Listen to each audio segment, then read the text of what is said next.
السلام عليكم ورحمة الله وبركاته. ازيكم يا حبايب قلب، عاملين ايه؟ انا شيماء العدو، ودي قناتي. احنا ان شاء الله النهاردة هنعمل مع بعض نوع من انواع الحلويات سهل وبسيط خالص. عبارة عن خليط من السميد على الدقيق مع بعض المكونات التانية، هيطلع معاكي احلى حلويات كده زي ما انت شايفة. وطبعا اللوز اللي احنا حاطينه على الحلويات النهارده ده نوع كده من انواع التزويق. حابه تحطيه حطيه، مش حابه خلاص. انما اللوز ملوش اي تأثير على الوصفه خالص، غير مجرد ان هو منظر وبس. دلوقتي هوريكم شكلها من ورا عامل ازاي. الحلويات متحمره كده وجميله ومستويه، وفي نفس الوقت دايبه دوبان. احلى حلويات سهله وبسيطه، وهتعمليها في 10 دقايق بالظبط. يا ريت بقى كل اللي حابب يكمل معانا الطريقه والفيديو. يا ريت ما تنسوش اللايك والشير والاشتراك في القناه. واهم حاجة بقى تفعلوا زر الجرس على كلمة الكل، علشان يوصلكوا اشعار بكل فيديو جديد هننزله ان شاء الله. ودلوقتي بقى يلا بينا نسمي ونصلي على الرسول عليه افضل الصلاة والسلام، ونبدأ في الطريقة. واول حاجة في الطريقة بتاعت النهاردة وهي الشربات او السيرب او الشيرة. معايا كده كوبايتين من السكر، هضيف عليهم كده كوبايتين من المية. بعد كده بقى هغطي على الشربات وارفعه على النار. وده علشان احنا لما بنغطي حلة الشربات ونرفعها على النار، رذاذ السكر اللي هيتكون على جدران الحلة البخار هيغسله من الغلية. زي ما انتم شايفين كده، هتلاقي الجدران مش عليها اي حاجة خالص، وده بسبب البخار.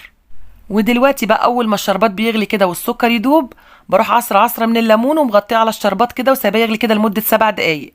احنا محتاجين شربات خفيف. وبعد ما خلصنا الشربات بقى، تعالوا نشوف الحلويات اللي احنا هنعملها النهارده مقاديرها ايه. معايا كده تلتين كوباية من الزبدة، وممكن تستبدليها بالسمنة لو انت حابة. طبعا الزبدة تكون بدرجة حرارة الغرفة كده زي ما انتم ملاحظين. تلتين كوباية يعني الكوباية كده عبارة عن 3 أتلات. بتحطي في التلتين الأولانيين زبدة، والتلت الأخير بتسيبيه فاضي.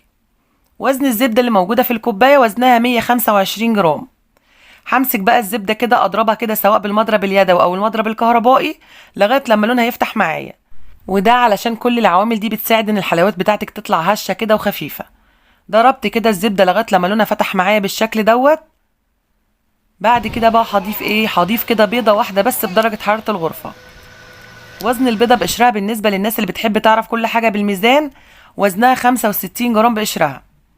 بعد كده بقى هضيف كده نص معلقة صغيرة من الفانيليا ورشة كده من الملح. وهضرب بقى كل الكلام ده مع بعضه.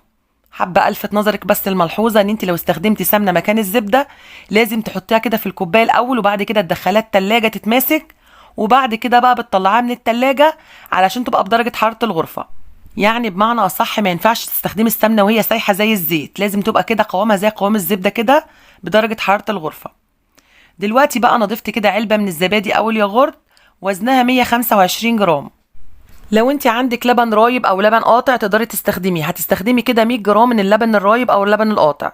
او لو عندك بقى كميه من الزبادي وحابه تعايري كده بالميزان، هتحطي كده نص كوبايه او 100 جرام كده من الزبادي. طيب هنضيف ايه بعد ما ضفنا الزبادي؟ هنضيف كده نص كوبايه من السميد الخام بتاع البسبوسه. ده السميد الخام يا جماعه اللي مش عليه اي اضافات خالص، بنجيبه كده سايب من عند العطار.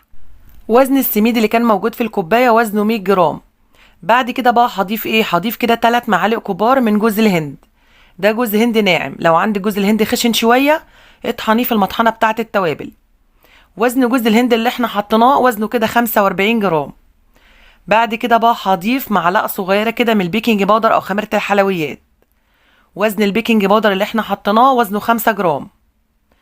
ودي نص كوبايه من الزيت، زيت طعام عادي، بس اهم حاجه يكون طعمه حلو، ما يكونش له ريحه.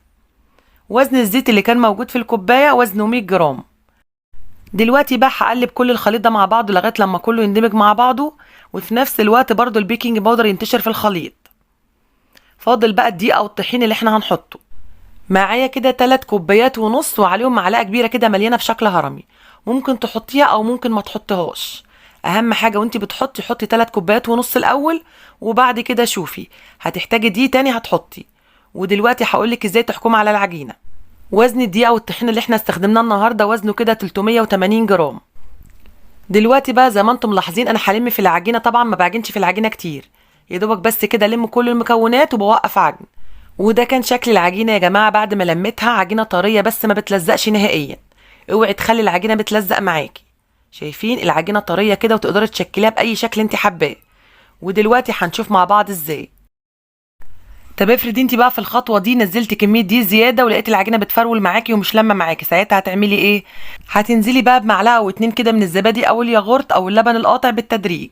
طيب ده في حله والعجينه ناشفه معاكي كده ومفروله وما بتلمش معاكي وبتتشكل باي شكل كده زي ما انت شايفه. طب افرض لقيتي العجينه بتلزق معاكي ومش عارفه تتحكمي فيها، ساعتها هتعملي ايه؟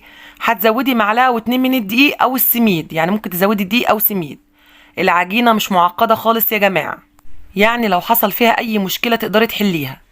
دلوقتي على طول هنشتغل في العجينه، بس يا ريت تشتغلي تحت مروحه كده او في مكان يكون مكيف، وده علشان العجينه ما تخرجش الماده الدهنيه منها وانتي بتشتغلي فيها. او تحطي نص العجينه في التلاجة ونص العجينه اشتغلي فيه لو كانت الدنيا حر. انما بقى انت لو بتشتغلي في فصل الشتاء مش هيحصل اي حاجه خالص، وتقدري تشتغلي عادي من غير ما تحطي العجينه في التلاجة. طيب دلوقتي بقى تعالوا نشوف ازاي هنشكل الحلويات بتاعتنا النهارده. طبعا تقدري تشكليها باي شكل انت حباه، بس احنا النهارده ان شاء الله هنشكلها باستخدام المشط كده زي ما انتم شايفين. ده مشط نضيف طبعا مخصص للحلويات.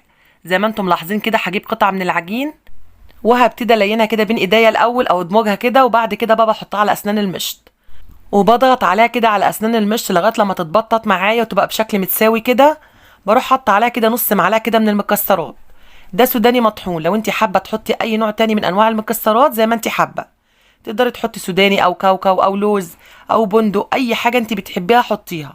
وطبعا المكسرات بتكون مستويه ومش عليها اي اضافات خالص، احنا حطينا بس نص معلقه كده من المكسرات المجروشه وقفلنا عليها العجينه وشكلناها بالشكل ده. تعالوا نشوف بقى واحده تانية كده معانا علشان تركزوا معايا. بجيب القطعه كده من العجين وادمجها كده بين ايديا الاول، وبعد كده بفردها على اسنان المشط. وزن قطعه العجين اللي انا بستخدمها النهارده بالنسبه للناس اللي بتحب تعرف كل حاجه بالميزان، وزنها كده من 40 ل 45 جرام، يعني تقدري تعمليها 40 او 45، هتطلع معاكي بنفس الحجم اللي موجود في الفيديو. وزي ما انتوا شايفين كده بعد ما بططت العجينه على اسنان المشط، بروح حاطه كده شويه من المكسرات، حوالي نص معلقه كده، نص معلقه صغيره من معالق الشاي، هي ما بتاخدش كميه كبيره من المكسرات. بعد كده بقفل العجينه كده على المكسرات كويس جدا، وبعد ما قفلت على المكسرات كويس جدا كده زي ما انتم ملاحظين، بروح بقى سحبه العجينه كده من على اسنان المشط، بتنسحب معايا بمنتهى السهوله.